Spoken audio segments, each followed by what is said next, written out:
Well,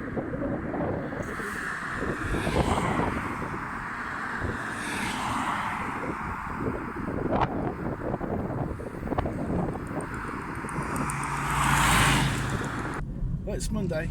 I hope you had a good weekend. I didn't do face painting eventually.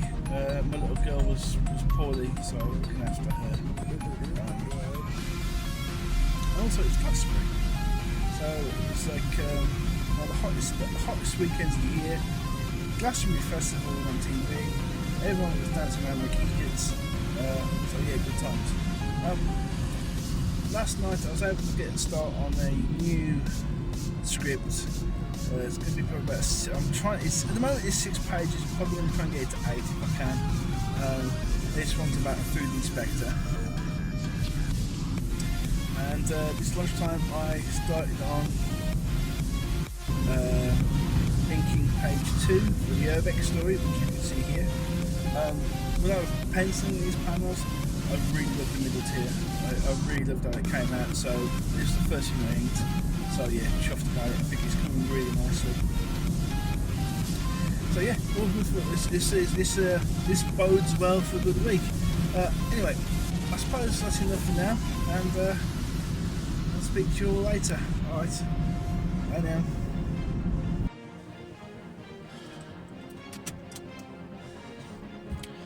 Well, hi, it's Tuesday. So last night I finished page 2 of the Urbex story. You can see that there. I really like them rendering it, it's great. I'm really pleased with it. And so today I made a start on page 3. You can see that there. Great.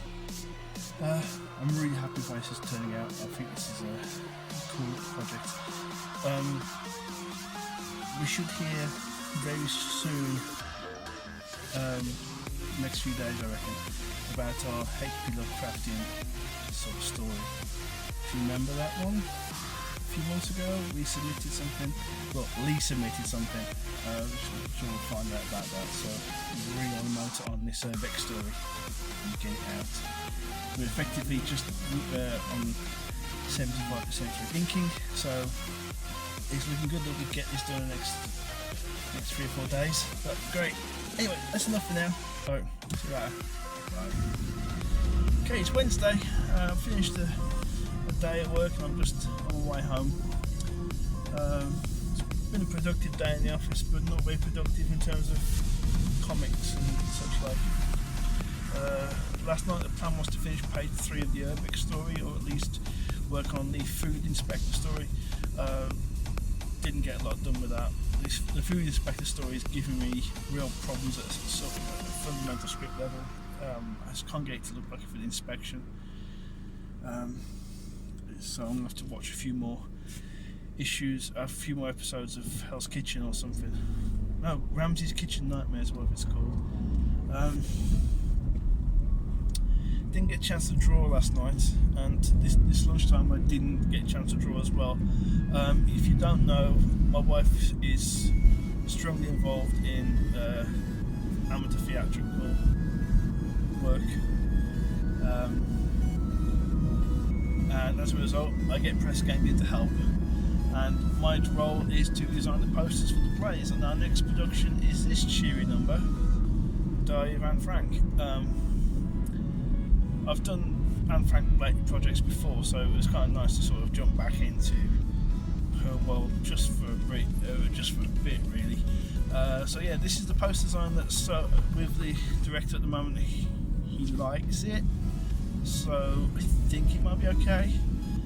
Well, I say the production's not till November, so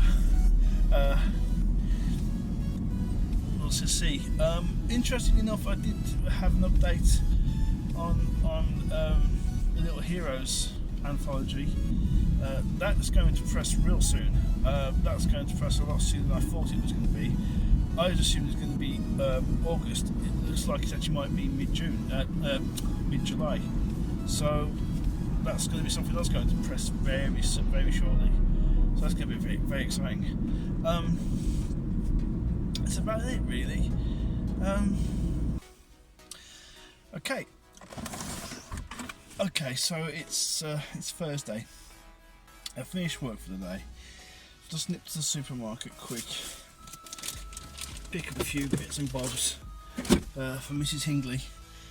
She sent me a message. Oh, pick some bits up, so I picked some bits up for her. So today, finally, 3 days, I've managed to do a little bit more inking on page 3 of the Urbex story. Yay! Here it is. It's great. I don't know what it is. It's the pens, the paper, it's the size of the drawing. The planets are perfectly aligned. I'm not sure what it is, but it's really coming together. This page coming together so nice. The previous page so nice, and I think it is drawing size and pen. My first page looks bare in comparison, simply because there's not as much rendering in those pages. So I'm definitely going to revisit those pages. Definitely going to either make the panel smaller to make the rendering stand out more, or add more rendering. It's tricky because when you're rendering like human flesh, this stuff, if you put too many lines on, you don't get shadows. What you get is aging, and that's a tricky one. So we'll think about that one, but definitely want to get more rendering on page 1. Anyway, that's that done. Now, let's talk about this week's topic, which is comics of our youth. So I was listening to a podcast yesterday. It was only yesterday. Called Comics of the Apocalypse. It's a bit like the show Desert Island Discs, but various comic book people, and the emphasis is mainly on UK small press. Come in and they talk about the comics they would throw into a bag in the event of an apocalypse. So I guess this guest was Stuart Mulrain, who runs the True Believers comic convention, and he also runs the Tales from Beyond Infinity anthology, which we've got a story in. It came out in February. We've got a story in it. It's called The Play Manual, and it's great. No, I really like it. I think it came out well, and yeah, love it. Anyway, Stuart was talking at length about the Superman comics he read as a young boy, which got me thinking about the comics that I read as a young boy. So I think we should talk about the comics that I read as a young boy, and my background in comics, and how comics got me interested in drawing, which got me interested in animation, which got me where I am now. So let's talk about that. Okay, we had to move. Sorry, but you don't realise it is so warm here today. It's 29 degrees. So you can probably hear the aircon in the background. So let's talk about how I got interested in comics. As a young child, I used to love drawing, but I was really bad at it. I couldn't draw shapes because I would forget things, like how many sides does a triangle have? How many sides does a square have? The difference between a square and a rectangle. I was terrible. I couldn't do it. My brother, on the other hand, is very much more analytical. He's more mathematical. He knew this stuff, so he would teach me. How many sides does a triangle have? 3. How many sides does a square have? 4. Yeah, all that sort of stuff. Could go on. Pentagon's got 5. Hexagon's got 6. And so, but I was still interested in drawing, but I couldn't draw. Every Wednesday, our grandmother would come visit, and she would bring some cream buns from the local bakery and a newspaper. And it was generally either something basically as a red top. It would be a tabloid newspaper of some kind. Sun, Star, Mirror. that sort of thing. Now they all had sort of roughly in the centre of the newspaper, there'd be a comic strip page, and there would be a number of characters. And when my grandmother would leave on the Wednesday evening, she'd leave a newspaper behind, and so I would have it for a few days, and I would try copying the characters that I saw in those pages, in those comic strips. So my earliest influences were things like Hagar the Horrible, A Man Called Horace and Bo Peep, Andy Capp, what else? Garfield, pretty obvious. I mean, that's kind of standard, really, right? Yeah, I suppose that was it, really. Those were the main characters you drew. You know, they were simple shapes, so easily recognisable. And if you could recreate them, then you could understand drawing. Or I thought you could understand drawing, and it sort of works, kind of. Anyway, that's one of my earliest comic memories. We'll come back to this in a second. Well, actually, no, let's come back to it now. So Stuart was talking about his earliest comics, and he was talking about his early love for Superman, and that jogged a memory in here that as a child we had a Superman annual, and it was hardbacked, you know, hardbound.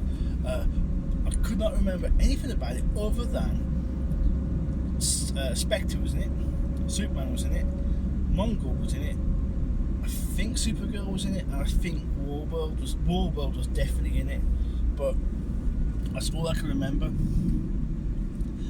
And as Stuart kept talking about the Superman comics, the front cover just popped into my head. I realised what it was, and so a quick image search later, and this is it. This is one of the earliest comics that I got. It's the Superman annual from 1983. And I know this is going to date me, but I would have been about 7 years old when I got that,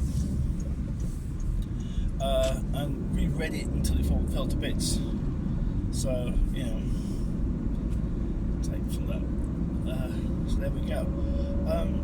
As I got a bit older and we got more pocket money, I was able to buy more comics more frequently. So often would buy the Beano. Occasion the Dandy. I was more of a Beano kid. I preferred the Beano. Whizzer and Chips was always fun, always good quality, always good fun. Beano, Whizzer and Chips. I suppose there'd be some Marvel reprints. So these would be like UK prints of Marvel books. So I remember reading some Transformers, Real Ghostbusters, Mad Balls, Thundercats.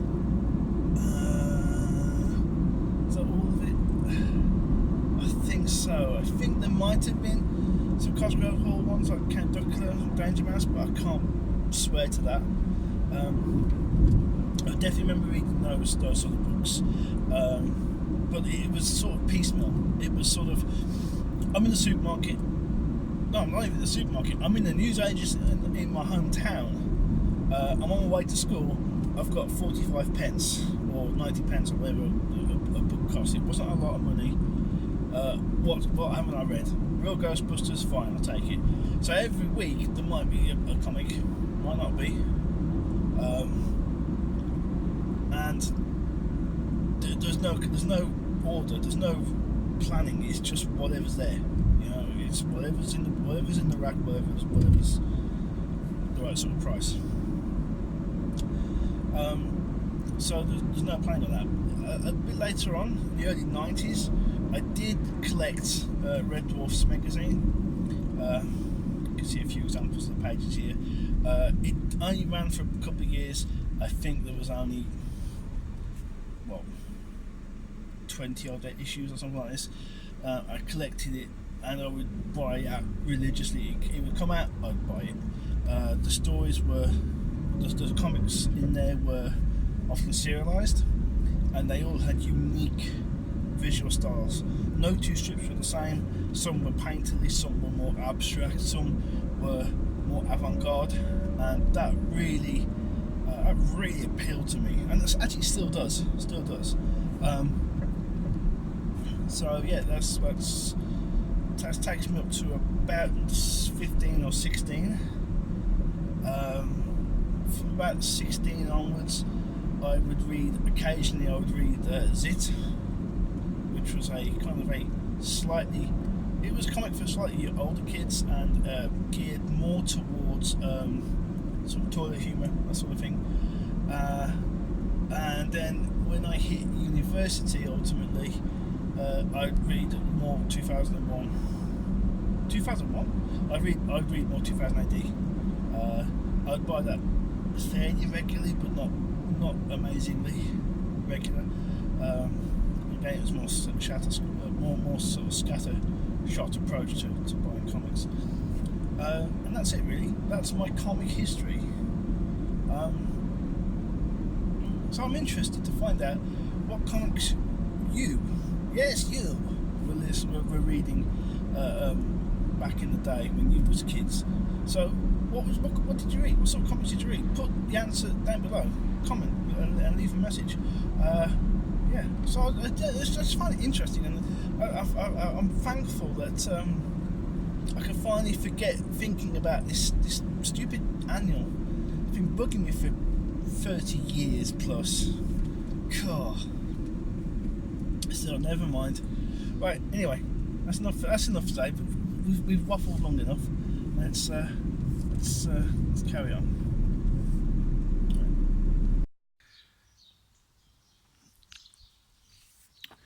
Well, it's Saturday morning.